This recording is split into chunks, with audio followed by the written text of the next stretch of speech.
વિદ્યાર્થી મિત્રો, હું Shafiq sir oriental higher secondary સ્કૂલની યુટ્યુબ ચેનલમાં આપ તમામ વિદ્યાર્થીઓનું સ્વાગત કરું છું. લાસ્ટ વિડીયોમાં આપણે ચેપ્ટર નંબર 3 પાઘડી આપણે પૂર્ણ કરેલ છે. પાઘડીની 5 પદ્ધતિ આપણે પૂર્ણ થઈ ગઈ છે અને મને ઉમ્મીદ છે કે તમે બધા જ હોમવર્ક જે હું રોજ આપું છું તમને એ તમે પૂરું કરી લીધું હશે. આજે આપણે અકાઉન્ટન્સીમાં પહેલું પ્રકરણ ભાગીદારી વિષય પર સ્ટાર્ટ કરીશું. વિદ્યાર્થી મિત્રો, આપ સૌ જાણો છો અને 11માં તમે ભણી ચૂક્યા છો બીએમાં કે વૈયક્તિક માલિકી કે જેમાં એક માલિક હોય છે અને મૂડી એ પોતે લાવે છે, ઉપાડ એ પોતે કરે છે અને ધંધાનું સંચાલન પણ એ પોતે જ કરે છે. એટલે એક માલિક હોવાને કારણે કેટલીક મર્યાદાઓ આપી છે. કેટલીક વાર કોઈ વ્યક્તિમાં તેની પાસે નાણાં હોય તો એ સંચાલન બરોબર ના કરી શકતો હોય, કેટલીક વાર તેમાં સંચાલનની કુશળતા હોય તો એમનો નાણાંનો અભાવ હોય, કેટલીક વાર ધંધામાં જોખમ રહેલું હોય તો જોખમ ઉપાડવાની પણ ક્ષમતા એમાં ન પણ હોઈ શકે. આમ વૈયક્તિક માલિકીની કેટલીક મર્યાદાઓને કારણે એમાં એક કરતાં વધુ માલિકોની શરૂઆત થઈ કે આપણે એક માલિકને બદલે આપણે બે માલિક જો થઈ જાય તો એમાં શું થાય છે કે કામની વહેંચણી કરી દેવામાં આવે છે, નાણાંની પણ વહેંચણી થઈ જાય છે અને ધંધાનું જોખમમાં શું થાય છે, ઓછું થઈ જાય છે. જે ધંધાનું જોખમ હોય તે જોખમ પણ શું થાય છે, બે ભાગીદારો વચ્ચે વહેંચણી કરવામાં આવે. એટલે એમ કહેવામાં આવે છે વૈયક્તિક માલિકીની મર્યાદાઓને કારણે ભાગીદારી પેઢીનું અસ્તિત્વ કરવામાં આવે. તો હવે ભાગીદારી પેઢી શું છે, એટલે એની વ્યાખ્યા શું છે? તો મિત્રો, ભાગીદારી પેઢીની એટલે ભારતીય ભાગીદારી કાયદા મુજબ 1932માં ભાગીદારીની વ્યાખ્યા આપવામાં આવેલી છે. તમને એમસીક્યુમાં પૂછાઈ શકે છે કે ભાગીદારી કાયદો ક્યારથી અથવા કઈ વર્ષથી અસ્તિત્વમાં આવ્યો છે? તો 1932 થી અસ્તિત્વમાં આવ્યો છે. તો ભારતીય ભાગીદારી કાયદાની 1932ની કલમ 4 મુજબ ભાગીદારની વ્યાખ્યા એવી છે કે ભાગીદારી એ એવી વ્યક્તિઓ વચ્ચેનો સંબંધ છે કે જે બધા દ્વારા અથવા બધામાંથી કોઈ એક દ્વારા ચલાવાતા ધંધાનો નફો વહેંચવા માટે સંબંધ થાય. આપણે ધારી લઈએ કે આપણે 3 ભાગીદાર છે, અમર, અકબર અને એન્થોની. આ 3 ભાગીદાર છે, અમર, અકબર અને એન્થોની. તો કાં તો આ ત્રણેય વ્યક્તિઓ ધંધાનું સંચાલન કરે અને પેઢી ચલાવે, અથવા તો એવું નક્કી કરે કે ભાઈ ધંધાના ભાગીદારો બધા જે પણ ચલાવશે ખાલી અમર. તો ભાગીદારી એક એવી વ્યક્તિ વચ્ચેનો સંબંધ છે કે જેઓ બધા દ્વારા કાં તો બધા ચલાવે અથવા તો બધા વતી તેમાંની કોઈ એક વ્યક્તિ દ્વારા ચલાવાતા ધંધાનો શું થાય છે, નફો વહેંચવા માટે શું થાય, સંબંધ થાય. આ છે ભાગીદારીની વ્યાખ્યા. હવે ભાગીદાર કોને કહેવાય? તો ભાગીદારીમાં એટલે જે વ્યક્તિઓ ભાગીદારમાં વ્યક્તિગત જોડાય છે, જે વ્યક્તિઓ ભાગીદારમાં જોડાય તેને વ્યક્તિગત રીતે શું કહેવામાં આવે છે? તો વ્યક્તિગત રીતે ભાગીદાર કહેવાય છે. અને જો એમ કહેવામાં આવે કે સામૂહિક રીતે, એટલે ખાલી અમરની વાત કરીએ તો અમર શું છે, ભાગીદાર છે. અકબર શું છે, ભાગીદાર છે. એન્થોની શું છે, ભાગીદાર છે. પણ જો ત્રણેયની વાત કરીએ સામૂહિક રીતે, અમર, અકબર, એન્થોની આ ત્રણેય પણ છે, તો આ ત્રણેય મળીને એને કહેવાય છે પેઢી કહેવામાં આવે છે. એટલે સામૂહિક રીતે શું છે, પેઢી કહેવાય. વ્યક્તિગત રીતે ભાગીદાર અને સામૂહિક રીતે જે હોય બધાનો સરવાળો કરીને પછી એમ કે અમર, અકબર, એન્થોની, તો આ પેઢી કહેવાય. તો મિત્રો, આપણે 3 વ્યાખ્યા કરી. પહેલા ભાગીદારી પેઢી એટલે શું, ભાગીદાર કોને કહેવાય, ભાગીદારીની વ્યાખ્યા, પછી ભાગીદારની વ્યાખ્યા અને પછી પેઢીની વ્યાખ્યા. હવે એમના લક્ષણો વિશે આપણે ચર્ચા કરીશું કે ભાગીદારીના લક્ષણો ટોટલ 7 લક્ષણો છે. એમાં પહેલું છે કરારથી અસ્તિત્વ. કોઈ પણ ભાગીદારી એ કરારથી અસ્તિત્વમાં આવે છે. એટલે તમારે ભાગીદારી કરવી હોય તો તમારે પહેલા કરાર કરવો પડે. કરાર બે રીતે થાય છે, કાં તો મૌખિક થાય છે, કાં તો લેખિત થાય છે. જો લેખિત કરાર કરો તો તમને વધારે સારું રહે, કારણ કે લેખિત એ પુરાવા તરીકે રજૂ થઈ શકે છે. એટલે એમ કહેવામાં આવે છે કે લેખિત કરાર હોવું એ હિતાવહ છે, એટલે એમના માટે ફાયદાકારક છે. માટે ભાગીદારી શેનાથી કરવામાં આવે છે, અસ્તિત્વ કરાર. બીજો છે નફાનો હેતુ. તો જો આપણે વ્યાખ્યામાં જોયું કે બધા જ ભાગીદારો શેના માટે, ધંધાનો નફો વહેંચી લેવા માટે સંમત થાય છે. એટલે ભાગીદારીનો હેતુ શું છે, નફો કે નુકસાન વહેંચી લેવા માટે હોય છે. માટે ભાગીદારીનો એક લક્ષણ છે કે એ શેનો હોય, નફાના હેતુથી સ્થાપના કરવામાં આવે છે. ત્યાર પછી છે કાયદેસરનો ધંધો, કે જો તમે ભાગીદારી પેઢી કરવા ઈચ્છતા હો, કોઈ પેઢીની શરૂઆત કરવા ઈચ્છતા હો, તો એ ધંધો કાયદેસરનો હોવો જોઈએ. જો એ ગેરકાયદેસર ધંધો હોય તો તમે એના માટે ભાગીદારી કરી શકતા નથી. એના પછી આવે છે એકબીજાના એજન્ટ. જે ભાગીદારો છે એ સાથે મળીને ભાગીદારી પેઢી ચલાવે છે. આપણા ઉદાહરણમાં અમર, અકબર, એન્થોની. તો અમર, અકબર અને એન્થોની એકબીજાના શું છે, એકબીજાના પ્રતિનિધિઓ કહેવાય. કારણ કે ભાગીદારી એ કોના દ્વારા ચલાવવામાં આવે છે, એના ભાગીદારો દ્વારા ચલાવવામાં. અને આ ભાગીદારો એકબીજાના શું છે, પ્રતિનિધિ, જેને એજન્ટ કહેવામાં આવે છે. કારણ કે એક ભાગીદાર કે શું કરે છે એની અસર પેઢી પર થતી હોય છે. તેને હિસાબ કિતાબ જ્યારે લખવામાં આવે છે તો બધા વ્યક્તિઓએ, બધા ભાગીદારોએ કઈ કઈ રીતના ખર્ચા કર્યા છે, કઈ આવકો મેળવી છે, એ બધું લખવામાં આવે છે. તો એમના હિસાબો લખવામાં આવે છે. એટલે એકબીજાને શું કહેવાય છે, એજન્ટ છે એમ કહેવામાં આવે છે. હવે આ મોસ્ટ ટાઈપી મુદ્દો છે સભ્યની સંખ્યા. મિત્રો, ભાગીદારીમાં પહેલા તમને ખબર છે ઓછામાં ઓછા કેટલા વ્યક્તિ હોવા જોઈએ, પણ વધુમાં વધુ પહેલા 2013 પહેલા વધુમાં વધુ 20 વ્યક્તિઓ હતી. ભાગીદારીમાં ઓછામાં ઓછી 2 વ્યક્તિઓ, વધુમાં વધુ 20 વ્યક્તિઓ હતી. પણ 2013માં કલમ 464માં એમ કહેવામાં આવ્યું કે ભાઈ ભાગીદારોની મહત્તમ સંખ્યા 100 હોઈ શકે, 100 થી વધારે નહીં. આ 2013માં. પછી 2014માં નિયમ 10 પ્રમાણે એવું નક્કી કર્યું સરકારે કે હવે ભાગીદારોની મહત્તમ સંખ્યા 50 હોવી જોઈએ. તો વિદ્યાર્થી મિત્રો, હવે આપણે એમ યાદ રાખીશું જે નવા નિયમ પ્રમાણે 2014 પ્રમાણે કે ભાગીદારોની સંખ્યા ઓછામાં ઓછી કેટલી હોવી જોઈએ, 2, અને વધુમાં વધુ 50. 2013માં 100 હતી, પણ 100 પછી 2014માં નિયમમાં ફેરફાર કરવામાં આવ્યો. નિયમ 10 પ્રમાણે 2014નો નિયમ 10 પ્રમાણે ભાગીદારોની મહત્તમ સંખ્યા કેટલી થઈ ગઈ, 50. તો એક્ઝામમાં એમસીક્યુમાં જો પ્રશ્ન પૂછવામાં આવે કે ભાગીદારોની ઓછામાં ઓછી અને વધુમાં વધુ સંખ્યા કેટલી હોઈ શકે, તો ઓછામાં ઓછી 2 અને વધુમાં વધુ કેટલી હોઈ શકે, 50. પછી એના પછી એક લક્ષણ છે અમર્યાદિત જવાબદારી. ભાગીદારોની જવાબદારી અમર્યાદિત છે. કેવી રીતે ખબર પડે? જો કોઈ પેઢીનું દેવું ભાગીદારો ચૂકવવા માટે અસમર્થતા દર્શાવે, એટલે બધા ભાગીદારો એ પેઢીનું દેવું ચૂકવી ન શકતા હોય, તો તેમને પોતાની અંગત મિલકતમાંથી પણ એ દેવું ચૂકવવું પડે. તો એ જવાબદાર છે પેઢીના દેવા માટે અંગત મિલકતો પણ વેચવી પડે અને એ જે પેઢીનું દેવું છે એ ચૂકવવું પડે. એટલા માટે એમ કહેવામાં આવે છે કે ભાગીદારની જવાબદારી એ કેવી હોય છે, અમર્યાદિત હોય છે. એના પછી પેઢીની માલિકી અને સંચાલન. મિત્રો, આપ સૌ જાણો છો કે આ ભાગીદારી જે હોય છે પેઢી, એ પેઢી કોણ ચલાવે છે, ભાગીદારો ચલાવે છે. એટલે પેઢીની જે માલિકી છે કોની હોય છે, ભાગીદારોની હોય છે. અને સંચાલન પણ કોણ કરતા હોય છે, ભાગીદારો કરતા હોય છે.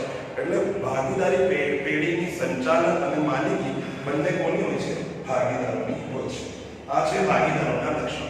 હવે આપણે વાત કરીએ કરારના. કોઈ પણ જ્યારે આપણે બિઝનેસ કે ધંધો સ્ટાર્ટ કરીએ છીએ તો 2 વ્યક્તિ, 3 વ્યક્તિ, 4 વ્યક્તિ પછી સમજૂતી કરવામાં આવે, એક કરાર કરવામાં આવે છે. એને કહેવાય છે ખતપત્ર. એ ખતપત્ર દ્વારા શા માટે ખતપત્ર કરવામાં આવે કે જો તમે કોઈ ધંધાની શરૂઆત કરતા પહેલા જો તમે એની શરતો કે કરારનામું ન કર્યું હોય તો ભવિષ્યમાં કદાચ એવું બને કે તમારા વચ્ચે મતભેદો ઊભા થાય. એટલે લડાઈ થઈ જાય કોઈ પણ સંજોગોમાં કે કોઈ કામ કરવાથી, તો એના માટેની શરતો લખવામાં આવે છે. એના મુદ્દાઓ છે એને કહેવાય છે કરારનામું. કે કોઈ પણ ભાગીદારીની શરૂઆત કરતા પહેલા આપણે શું કરવું જોઈએ, કરારનામું બનાવવું જોઈએ અને કરારથી અસ્તિત્વમાં આવવી જોઈએ. એ કરાર મૌખિક પણ હોઈ શકે, લેખિત પણ હોય, પણ લેખિત હોય તો વધુ સારું. કેમ વધુ સારું? પ્રશ્ન પૂછાય છે કે ભાગીદારી કરારનામું શા માટે તૈયાર કરવામાં આવે છે? તો ભાગીદારો વચ્ચે ભવિષ્યમાં કોઈ મતભેદ ઊભા ના થાય કે કોઈ વિવાદ ના ઊભા થાય, તે હેતુથી ભાગીદારો કરારનામું તૈયાર કરવામાં આવે છે. હવે ભાગીદારી કરારનામું એમાં 14 વિગતો આપવામાં આવેલી છે. મિત્રો, 14 વિગતો છે ભાગીદારી કરારનામામાં. શું વિગતો આપણે નોંધવામાં આવે છે? એની પહેલી કરારનામામાં જ્યારે આપણે શરૂઆત કરીએ તો એમાં સૌથી પહેલો મુદ્દો આ છે ભાગીદારોની વિગતો.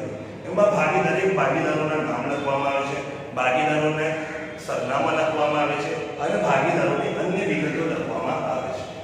ત્યાર પછી છે પેઢીની વિગતો.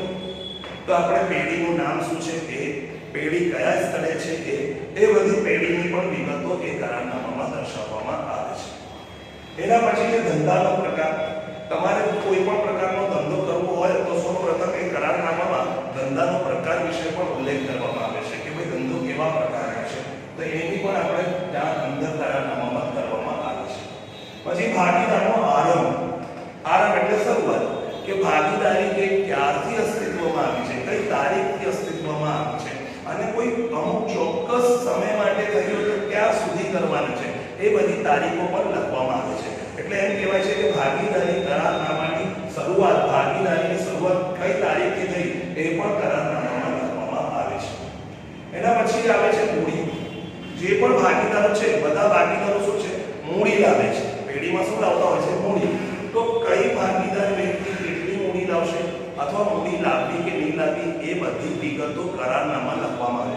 કેટલીક વાર એવું પણ હોય છે અમુક ભાગીદારો મૂડી લાવતા નથી, ખાલી ભાગીદારો છે પણ એ મૂડી લાવતા નથી. તો કરારનામામાં એ ઉલ્લેખ કરવામાં આવે છે કે દરેક ભાગીદાર કેટલી મૂડી લાવશે અથવા તો કોઈ નહીં લાવે તો કોણ નહીં લાવશે, એ બધી જ માહિતી તમારે મૂડીની આપણે ક્રમમાં દર્શાવવામાં આવે છે. એના પછી આવે છે મુદ્દો છે મૂડી પર વ્યાજ. તો મૂડી જે બધા ભાગીદારો લાવે છે તો પેઢી શું કરે છે, એ મૂડી પર ભાગીદારોને શું આપે છે, વ્યાજ આપે છે. તો મૂડી પર વ્યાજ અંગેની પણ જોગવાઈ કરારનામામાં કરવી જોઈએ.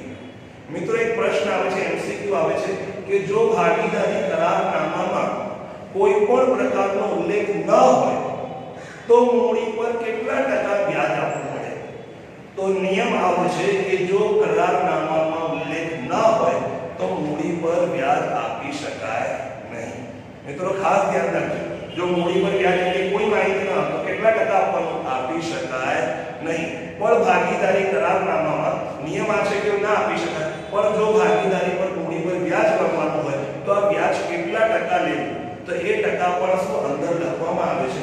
જો અંદર ટકા ભાગીદારી કરારનામામાં લખેલા હોય તો એ પ્રમાણે જ આપણે વ્યાજ શું કરવાનું છે, આપવાનું છે. અને જો ના લખેલું હોય તો વ્યાજ આપી શકાય નહીં. આ ખાસ મહત્વનો મુદ્દો છે, યાદ રાખજો. ઉપાડ. દરેક ભાગીદાર પેઢીમાંથી વધુમાં વધુ કેટલી રકમ ઉપાડી શકે છે એ માહિતી પણ કરારનામામાં લખવામાં આવશે. નહીંતર શું થાય કે અમુક ભાગીદારો વધારે ઉપાડી લે, અમુક ઓછા ઉપાડી લે અને એમાં શું થાય કે મતભેદ થઈ જાય કે આ ભાગીદારે વધારે ઉપાડે. તો ભાગીદારીમાં જ્યારે કરારનામું તૈયાર થાય છે તો એમાં એક કોલમ છે ઉપાડ. ભાઈ ઉપાડ બધા વધુમાં વધુ કેટલી રકમનો કરવો એ પણ તમારે અંદર જણાવેલું છે. એના પછી આવે છે ઉપાડ પર વ્યાજ, કે આ ઉપાડ જે ભાગીદારો કરે છે તો એના ઉપર કેટલું વ્યાજ વસૂલ કરવું અને વસૂલ કરવું કે નહીં.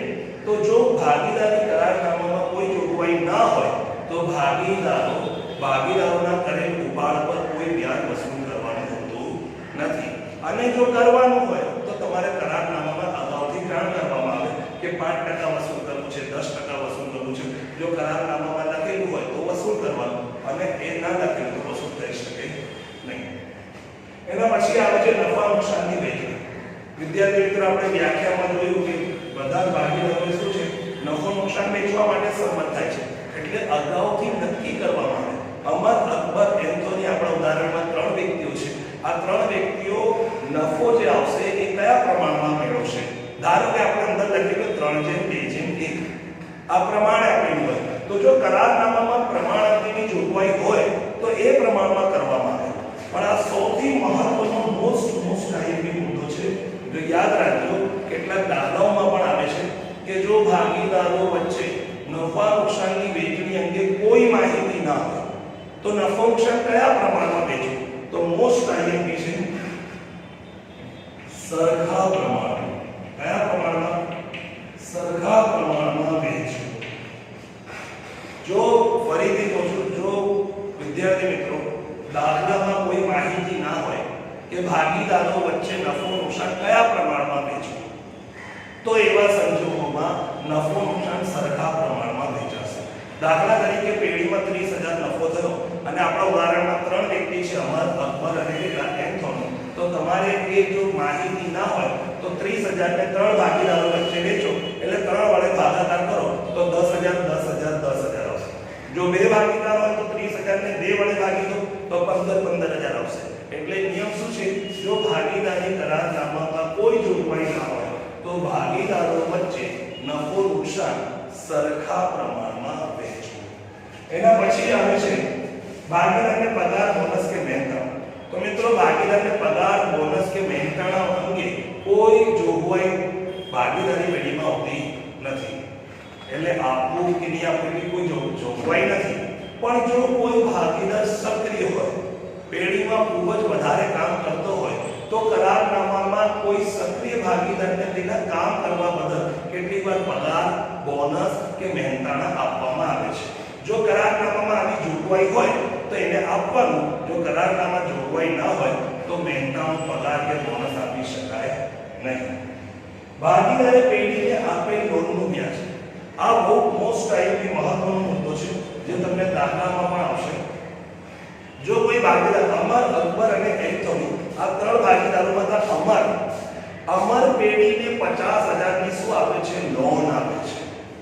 જો કોઈ ભાગીદાર પેઢીને લોન આપે અને કરાર પત્રમાં કોઈ ઉલ્લેખ ના હોય કે ભાઈ આ લોન પર કેટલા ટકા વ્યાજ આપવું, તો નિયમ શું કહે છે કે ભાગીદારની લોન પર વાર્ષિક 6% ના દરે, કેટલા ટકા? વાર્ષિક 6%, વાર્ષિક 6% લેખે વ્યાજ આપવું. વિદ્યાર્થી મિત્રો, આ MCQ માં પૂછાય છે. જો કોઈ ભાગીદાર પેઢીને લોન આપે તો પેઢી તેને વાર્ષિક કેટલા ટકા? 6% લેખે વ્યાજ આપશે. એટલે લોન કોઈ વ્યક્તિ આપે તો કાં તો એના ટકા આપેલા હશે કે 10% વ્યાજ આપવા તો 10, 15% વ્યાજ આપવું તો 15, 8% વ્યાજ આપવું તો 8%.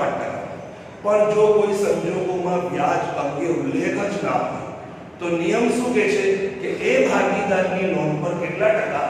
વાર્ષિક 6% લેખે વ્યાજ આપવું પડે. મિત્રો, એક અગત્યનો MCQ બોર્ડમાં પૂછાય છે કે જો કોઈ પેઢી એટલે અમારે અકબર, એન્થોની આ ત્રણે મળે એને કહેવાય પેઢી. જો કોઈ પેઢી કોઈ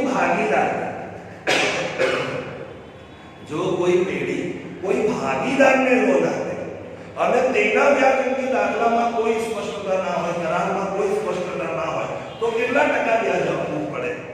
તો નિયમ યાદ રાખજો. જો પેઢી ભાગીદારને લોન આપે તો કરારનામામાં એવી કોઈ જોગવાઈ નથી, એટલે ઉપર એને જવાબ આવશે વ્યાજ ન આપી શકાય, વ્યાજ આપવાનું હોતું નથી. યાદ રાખજો, પેઢી જો ભાગીદારને આપે તો વ્યાજ નહીં આપવાનું. હા, ભાગીદાર જો કોઈ પેઢીને આપે તો એના ઉપર વાર્ષિક કેટલા? 6% લેખે વ્યાજ આપવું પડે. એના પછી આવે છે પાગડી. પાગડીનો પણ અંદર ઉલ્લેખ કરવામાં આવે કે જો કોઈ નવો ભાગીદાર પેઢીમાં પ્રવેશ કરે અથવા જો કોઈ જૂનો ભાગીદાર પેઢીમાંથી નિવૃત્તિ કે વૃત્તિ થાય તો એવા સંજોગોમાં કઈ પદ્ધતિએ પાગડીની ગણતરી કરવી એ પણ કરારપત્રમાં ઉલ્લેખ હોય છે.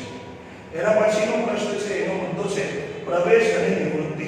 તો ભાગીદારી કરારનામામાં કોઈ નવો ભાગીદાર જ્યારે પ્રવેશે તો એના પણ નિયમો અને શરતો આપેલી હોય છે કે કયા નિયમ દ્વારા કોઈને પ્રવેશ આપી શકાય, અથવા કોઈ જૂનો ભાગીદાર નિવૃત્ત થાય કે મૃત્યુ થાય તો નિવૃત્તિના સંજોગોમાં એના કયા શરતોને આધીન કરવી તે પણ તમારે અંદર કરારનામામાં કરારમાં જણાવવાનું હોય છે. છેલ્લું છે પેઢીનું વિસર્જન.